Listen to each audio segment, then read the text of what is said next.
안녕하세요. 오늘 정말 햇빛이 굉장히 이제 쨍쨍한 것 같아요. 이제 장마가 물러가고 본격적인 이제 무더위가 시작된다고 하는데, 모두들 이 무더위에 건강 조심하시고, 오늘도 말씀으로 우리가 힘을 내는 하나님의 자녀들이 되기 바랍니다. 오늘은 구속의 경륜 82번째 시간인데요. 어저께 우리가 여섯째 재앙, 이 아마겟돈 전쟁에 대해서 이제 연구를 했는데요. 오늘도 이 여섯째 재앙에 관련된 그 말씀들을 계속 또 연구해 보도록 하겠습니다. 요한계시록 16장 12절 말씀에 보시면, 또 여섯째가 그 대접을 큰 강 유버라데의 소돔에 강물이 말라서 동방에서 오는 왕들의 길이 예비되더라 라는 하나님의 말씀이 있습니다. 여기서 이 여섯째가 그 대접을 유브라데 강에 쏟는 장면이 나오는데요. 그렇다면 이 유브라데의 강물은 무엇을 의미해야 하느냐 하면, 성경 자체가 이제 그 해석을 해주고 있는데요. 요한계시록 17장 15절 말씀해 보시면, 물은 백성과 무리와 열국과 방언들이니라 라는 이 말씀에서 그 해석을 해주고 있죠. 물은 백성이고 무리고 열국과 방언들이라고 합니다. 그렇다면 이 계시록 13장 3절의 말씀과 우리가 연관을 한번 시켜보자면,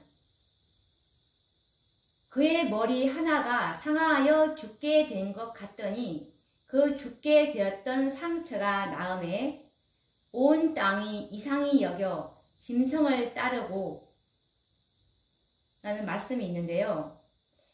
이 많은 백성과 방언과 온 이제 그 열국들이 이 도방권인 이 바벨론을 이제 추종하게 될 것을 보여주고 있는데요. 그래서 이 유브라데 강물이 마른다는 말씀은 현대 바벨론인 도방권을 추종하던 많은 백성들, 즉 나라들, 그리고 방언들, 열국들의 지지와 후원이 끊어진다는 의미로 볼 수가 있습니다. 그러면 이 일이 어떻게 가능한지는 다니엘 11장 45절의 말씀을 보시면, 그가 장막 궁전을 바다와 영화롭고 거룩한 산 사이에 베풀 때에 그런 역사가 일어날 것인데요. 이 고대 바벨론의 번영과 안전은 이 유브라데 강물에 크게 의존되어 있었던 것처럼, 이 현대 바벨론은 열국들의 지지와 그 추종 세력에 의해서 이제 힘을 얻고 있는 것을 볼 수가 있습니다.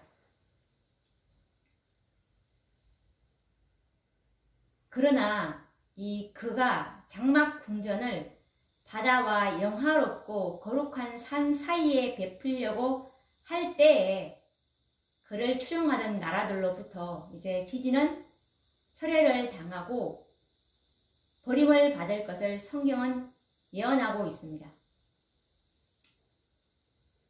이 나중에 우리가 이 다니엘서 11장 40절에서 이제 45절에 관련된 그 해석을 연구를 하려고 할 텐데, 오늘은 이것을 깊이 하지는 못하고, 여기서 이 그가 장막 궁전을 바다와 영화롭고 거룩한 산 사이에 베풀려고 할 때에, 여기서 그는 일곱 번째 북방왕인 이 도방권을 말하는데요. 이 여섯 번째 북방왕인 이 미국이 이제 1월 법령을 내리고 그 다음에 이제 나타날 일곱 번째 북방왕이 이제 법안권이 이제 될 것인데요. 이 법왕권이 이 장막 궁전을 바다와 영화롭고 거룩한 산 사이에 베풀려고 할 때 이제 이 법왕권을 추종하던 그 나라들로부터 이제 그 지지는 철회를 당하고 버림을 받을 것을 이 요한계시록 17장 16절에는 이렇게 표현하고 있어요. 앞으로 이제 그 요한계시록 17장에 대해서도 연구를 할 터인데, 자, 17장 16절 말씀을 보시면 열불과 짐승이 음녀를 미워하여 망하게 하고 벌거벗게 하고 그 살을 먹고 불로 아주 사르리라 라는 예언이 기록되어 있습니다. 열불은 여기서 이 뿔은 나라고 열국을 말하는데요. 이제 불신 세력들을 말하는 것입니다. 그리고 이 짐승은 사단인데요. 이제 붉은빛 짐승을 말하는 것입니다. 음녀가 타고 있는 붉은빛 짐승을 말하는 것인데, 이 열국과 이제 사단이 음녀를 여기서 음녀는 법왕권을 말하는 것이죠. 이제 열국과 사단이 이제 하나가 되어서 법왕권을 아주 망하게 하고 벌거벗기게 하고 살을 먹고 불로 아주 사르리라 라고 이렇게 예언을 하고 있는 것처럼, 이 북방왕 이 법왕권은 여섯째 재앙에서 이제 영원한 멸망을 당하게 된다는 것이 이 성경의 예언입니다. 그러면 이제 우리가 유브라데 강물이 마른다는 의미를 이제 알 수가 있겠죠. 자, 그러면 이제 이 동방의 왕이 누구인지 한번 또 이것도 연구해 봐야 되겠죠. 계시록 16장 12절 말씀해 보시면 또 여섯째가 그 대접을 큰 강 유브라데의 소돔에 강물이 말라서 동방에서 오는 왕들의 길이 예비되더라 라는 이 말씀에서 이 재앙을 가진 여섯째 천사가 큰 강 유브라데에 대접을 쏟을 때 강물이 마르고 동방의 왕들이 오는 길이 예비되는 것으로 기록되어 있습니다. 이 말씀을 읽는 사람들이라면 모두가 이 다니엘이 살아있던 그 당시의 고대 바벨론이 어떻게 멸망을 당했는지를 우리가 상기해 볼 수가 있는데요. 메대와 파사의 연합군의 사령관이었던 이 고레스가 바벨론 성 한가운데를 흐르고 있던 유브라데 강물을 말리고 바벨론을 멸망시킨 역사는 전쟁 역사상 참으로 피를 흘리지 않고 바벨론을 점령함으로써 가장 유명한 전쟁 역사이기도 합니다. 그래서 이제 고대 동방의 왕으로 표상된 인물인 이 고레스로 하여금 바벨론의 포로가 되었던 하나님의 백성들을 해방시키고 고향으로 돌아가도록 조서를 내리게 하므로 이 역사는 현대 바벨론의 멸망을 표상하는 동시에 세상의 종말을 보여주는 표상적인 역사이기도 합니다. 이 역사는 이미 고레스가 태어나기 약 한 150년 전에 이사야 선지자를 통해서 예언하신 말씀이죠. 우리가 이사야 44장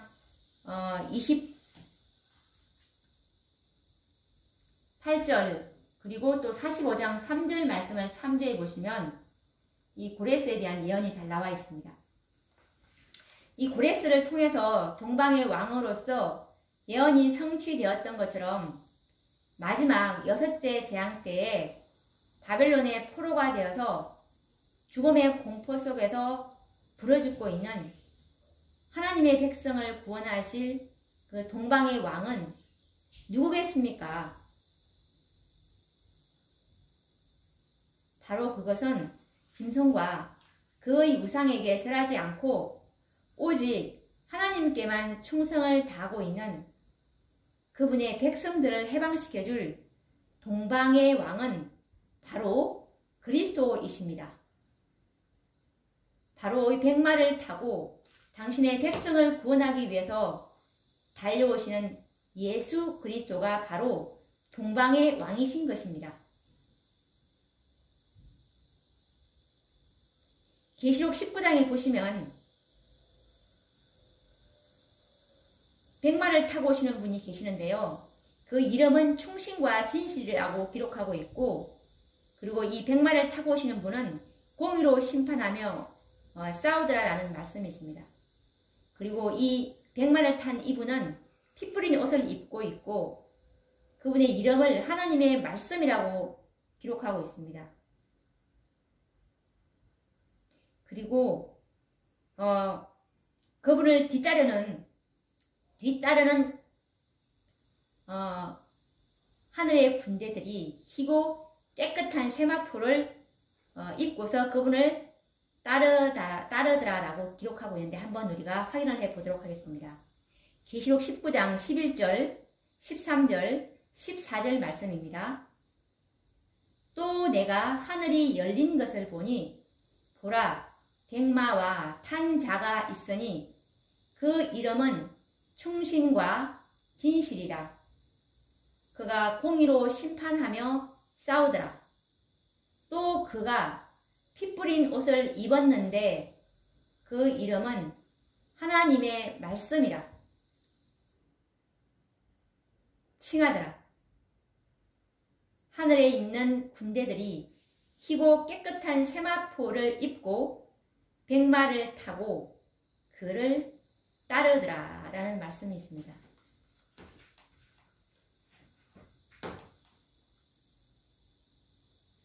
바로 이분이 동방의 왕 그리스도죠. 백마를 타고 당신의 백성을 이제 구원하기 위해서 달려오시는 예수님을 잘 나타내고 있습니다. 고대 바벨론의 멸망은 유브라데 강물을 다른 데로 돌려서 이제 마르게 함으로 가능하게 되었죠. 그처럼 이 현대 영적 바벨론인 법왕권의 멸망도 유브라데 강물이 말라짐으로 이제 가능하게 된다는 말입니다.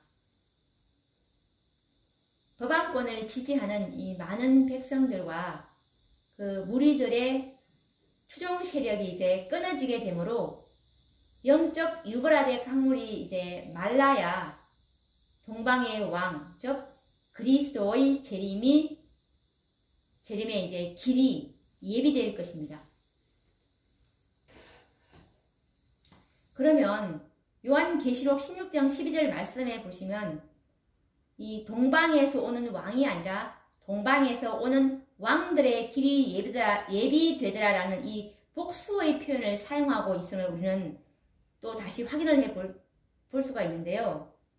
우리가 조금 전에 연구했듯이 이 동방의 왕은 그리스도이심은 우리가 알 수가 있었습니다. 그런데 이 왕들이란 표현은 무슨 의미를 갖고 있을까요? 좀 연구가 필요하죠. 그러면 다시 한번 이 고대 바벨론이 멸망을 당한 이 역사를 우리가 자세히 한번 살펴보아야 이것을 우리가 깨달을 수가 있는 것입니다. 당시 바벨론은 동방에 있는 그 두 나라의 연합국에 의해서 멸망을 당하였습니다.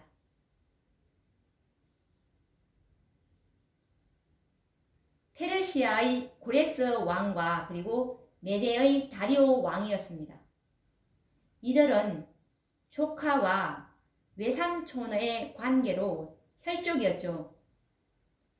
고대 바벨론 성 중앙으로 흐르던 이 유브라데 강물이 마르고 동방에 두 왕들이 오는 길이 열리게 되었던 이 고대 바벨론의 역사를 우리는 상기해야 할 것입니다. 이 두 왕들에 의해서 바벨론은 멸망을 당하였고 하나님의 백성들은 구원을 받았습니다. 이제는 동방에서 오는 그 왕들의 실체이신 그리스도의 재림하실 때의 광경도 우리가 자세히 연구를 해 보면은 이 동방의 왕들이 누구인지를 우리가 더 정확하게 알 수가 있을 것입니다. 계시록 6장 14절과 이게 16절 말씀을 보시면 이런 말씀이 있어요. 그때 이 장면이 어떤 장면이냐면은 이 하늘은 이제 종이 축이 말리는 것 같이 떠나가고, 이때는 이제 마지막 일곱째 재앙의 장면인데요. 종이 축이 말리는 것 같이 이제 하늘은 떠나가고, 그리고 산과 섬은 이제 제자리에서 옮기게 되고, 그리고 이 땅 위에 살고 있는 임금들, 왕족들, 장군들, 부자들, 강한 자들, 이런 사람들은 이제 예수님의 재림 때 어떻게 되냐면 이제 불과 산 바위 틈에 숨어서 그 찬란한 하나님의 영광에 이제 그들이 설 수가 없으니까 뭐라고 하냐면, 산과 바위야 우리에게 떨어져서 보좌에 앉으신 이의 낯에서와 어린 양의 진노에서 우리를 가리우라라고 하는 이 장면이 있는데, 한번 읽어보도록 하겠습니다. 여기서 우리가 힌트를 찾아볼 수가 있어요. 계시록 6장 14절에서 16절 말씀입니다. 하늘은 종이 축이 말리는 것 같이 떠나가고, 각 섬과 각 산과 섬이 제 자리에서 옮기움에 땅의 임금들과 왕족들과 장군들과 부자들과 강한 자들과 각 종과 자주자가 굴과 산 바위 틈에 숨어 산과 바위에게 이르되, 우리 위에 떨어져 보좌에 앉으신 이의 낯에서와 어린 양의 진노에서 우리를 가리우라 라고 이렇게 기록이 되어 있어요. 그리스도의 재림을 생각할 때 대부분의 그리스도인들은 재림 때는 이 천사들과 함께 그 그리스도만이 구름을 타고 오시는 것으로 대부분 이렇게 알고 있는 것 같아요. 그런데 우리가 이렇게 말씀을 자세히 보게 되면 이 성부 하나님, 아버지 하나님께서 그리스도와 동행하심을 알게 됩니다.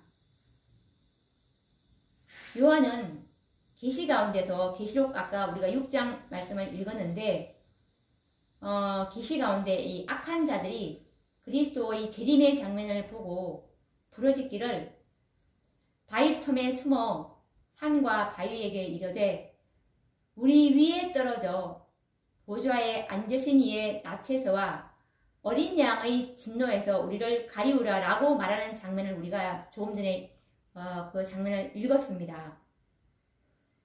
이 말씀 중에서 어린 양이신 그리스도 외에 보좌에 앉으신 또 다른 한 분의 존재를 우리는 발견할 수가 있게 됩니다. 악인들이 그리스도를 어린 양으로 알아보았다는 사실은 그들이 일찍이 그분을 알았고 자신들이 그분을 죽인 사실로 이미 알던 분임을 의미할 수가 있는데요. 그렇다면 악인들이 알아보지 못한 이 보좌에 앉으신 분은 누구일까요? 그분은 분명히 예수님 외에 다른 존재임에 틀림이 없다는 것을 우리가 눈치채실 것입니다. 성부 하나님께서 아들이 이 땅에 재림하실 때 함께 이 세상에 오실 것이라는 사실을 언급하신 말씀입니다. 그러면 우리가 계시록 4장에서 이 하늘의 열린 문을 통해서 하늘나라의 장면을 이제 요한에게 보여주신 그 장면을 우리가 확인을 해보면서 이 보좌에 앉으신 분이 누구인지를 한번 확인을 해보도록 하겠습니다. 계시록 4장 2절, 6절, 8절 말씀인데요. 보라, 하늘에 보좌를 베풀었고 그 보좌 위에 앉으신 이가 있는데, 그리고 계시록 4장 6절 말씀입니다. 보좌 주위에 네 생물이 있는데, 보좌 주위에 네 생물이 있었어요. 그리고 이제 계시록 4장 8절 말씀에서 보시면 네 생물이 각각 6 날개가 있고 이 생물들이 이제 그 각각 6 날개가 있는 거예요. 그러니까 이제 한 생물당 이제 날개가 6개 있다는 뜻이죠. 그들이 밤낮 쉬지 않고 이르기를 거룩하다 거룩하다 거룩하다 주 하나님 곧 전능하신 이여 전에도 계셨고 이제도 계시고 장차 오실 자라 라고 이렇게 나와 있습니다. 여기서 보시면 이 4 생물들의 노래 가운데 보좌에 앉으신 분을 일컬어 계시록 4장 6절 4장 8절 말씀에 전에도 계셨고 이제도 계시고 장차 오실 자라는 이 말을 우리는 하는 것을 듣게 되는데요. 그러면 이 장차 오실 자라면 분명 재림을 뜻하는 말씀인데 이 보좌에 앉으신 분이 성부 하나님이시라면 성부 하나님께서도 그리스도께서 이제 지상에 재림하실 때 함께 동행하신다는 그 말씀을 하고 있는 것입니다. 물론 이 계시록 4장의 기록만으로는 보좌에 앉으신 분이 성부 하나님이시라는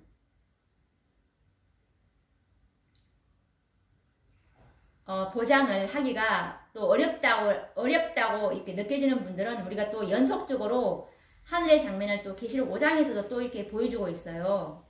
5장에서도 이 보좌에 앉으신 분이 누구인지 또 한 번 더 확인을 해서 우리가 확고하게 해보도록 하겠습니다.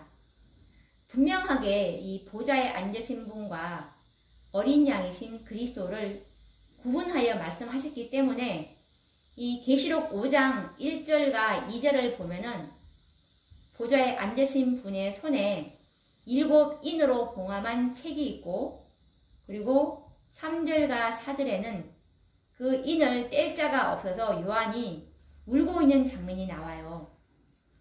그리고 계시록 5장 5절에서 7절 말씀을 보시면 장로 중에 한 사람이 어린 양이 그 7 인으로 봉함한 책을 떼기에 합당하다는 말과 함께 이 보좌에 앉으신 분의 손에서 책을 취하는 어린 양의 모습을 볼 수가 있습니다. 그렇다면 분명 보좌에 앉으신 분은 성부 하나님이시고 책을 취하시는 어린 양은 그리스도이심이 분명해지지 않습니까? 이어서 울려 퍼지는 그 하늘의 노래를 우리가 한번 들어보시기 바랍니다. 자, 그러면 우리가 이 계시록 5장 13절 말씀을 통해서 보좌에 앉으신 이는 분명 아버지 하나님임을 확정해 보시기 바랍니다. 계시록 5장 13절 말씀입니다. 만물이 가로되 보좌에 앉으신 이와 어린 양에게 찬송과 존귀와 영광과 능력을 세세토록 돌릴지어다 라고 기록되어 있습니다. 이 보좌에 앉으신 분과 어린 양을 구분해서 성부 하나님과 어린 양이신 그리스도를 찬양하는 말씀이죠. 그래서 그리스도께서 이 지구에 다시 오시는 재림 때에는 성부 하나님께서도 동행하실 것임을 우리는 믿어 의심치 않습니다. 이미 고대 이스라엘의 그 출애굽 역사에서도 성부 하나님과 그리스도께서 함께 이 지상에 직접 임재를 하셨던 그 역사가 선지자의 글 가운데 기록이 되어 있습니다. 이 부조와 선지자에 보시면 이제 그 고대 이스라엘 백성들이 출애굽해서 시내산에 이르렀을 때 하나님께서는 거룩한 율법을 이제 선포를 하셨는데요. 시내산 꼭대기에는 그때 이제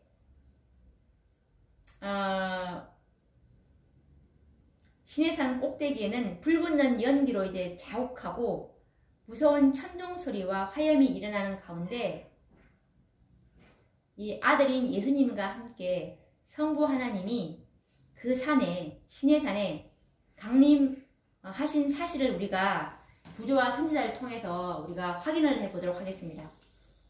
이 말씀은 부조와 선지자 339페이지에 있는 말씀인데요. 신의 산의 공포는 백성들에게 심판의 광경을 보여주기 위함이었다. 나팔 소리는 하나님과 만나도록 이스라엘 백성들을 소집하였다. 이와 같이 천사장의 소리와 하나님의 나팔이 온 세상에 흩어져 있는 산자와 죽은 자를 그들의 심판자 앞으로 소집할 것이다. 아버지와 아들은 천사들의 무리에 호위되어 산 위에 나타나셨다. 여기서 보세요. 아버지와 아들은 천사들의 무리에 호위되어 산 위에 나타나셨다. 이때 이 산은 이제 신의 산이죠. 큰 심판의 날에는 그리스도께서 아버지의 영광으로 그 천사들과 함께 오실 것이다. 마태복음 16장 27. 그분은 그때 당신의 영광의 보좌에 앉으실 것이며 그분 앞에 모든 민족들이 모일 것이다 라고 이 부조와 선지자 339페이지에 기록되어 있습니다. 이처럼 큰 심판의 날에도 아들과 함께 재림때죠. 아들과 함께 아버지 하나님이 함께 오실 것에 대해서 말씀하신 것입니다. 우리가 조금 전에 읽었던 이 마태복음 16장 27절에서도 아버지의 영광으로 그 천사들과 함께 예수님께서 오실 것이라는 사실을 친히 언급하신 것입니다. 성부 하나님께서는 이스라엘 백성들에게 율법을 선포하실 때에도 아들과 함께 신의 산에 강림하셨습니다.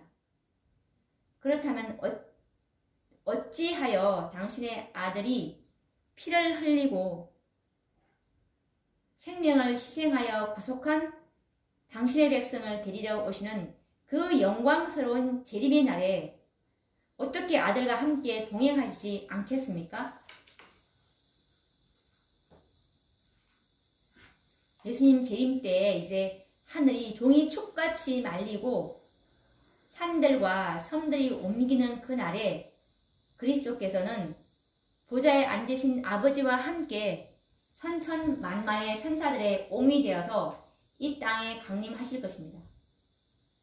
그러므로 악인들이 보좌에 앉으신 그 성부 하나님과 어린 양 그리스도의 낯으로부터 피하여 산과 바위야 우리 위에 떨어져 그 영광에서 피할 수 있게 해달라고 부르짖는 것입니다.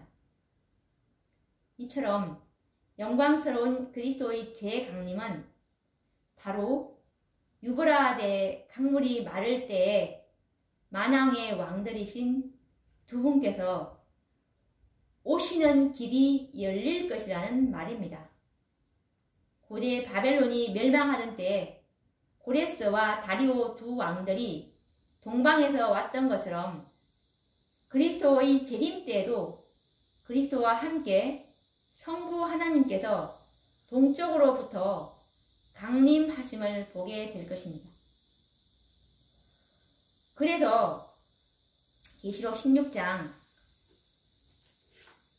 12절 말씀에서 동방에서 오는 왕들이라는 이 복수의 표현을 사용한 것은 참으로 합당한 표현이라고 볼 수가 있는 것입니다.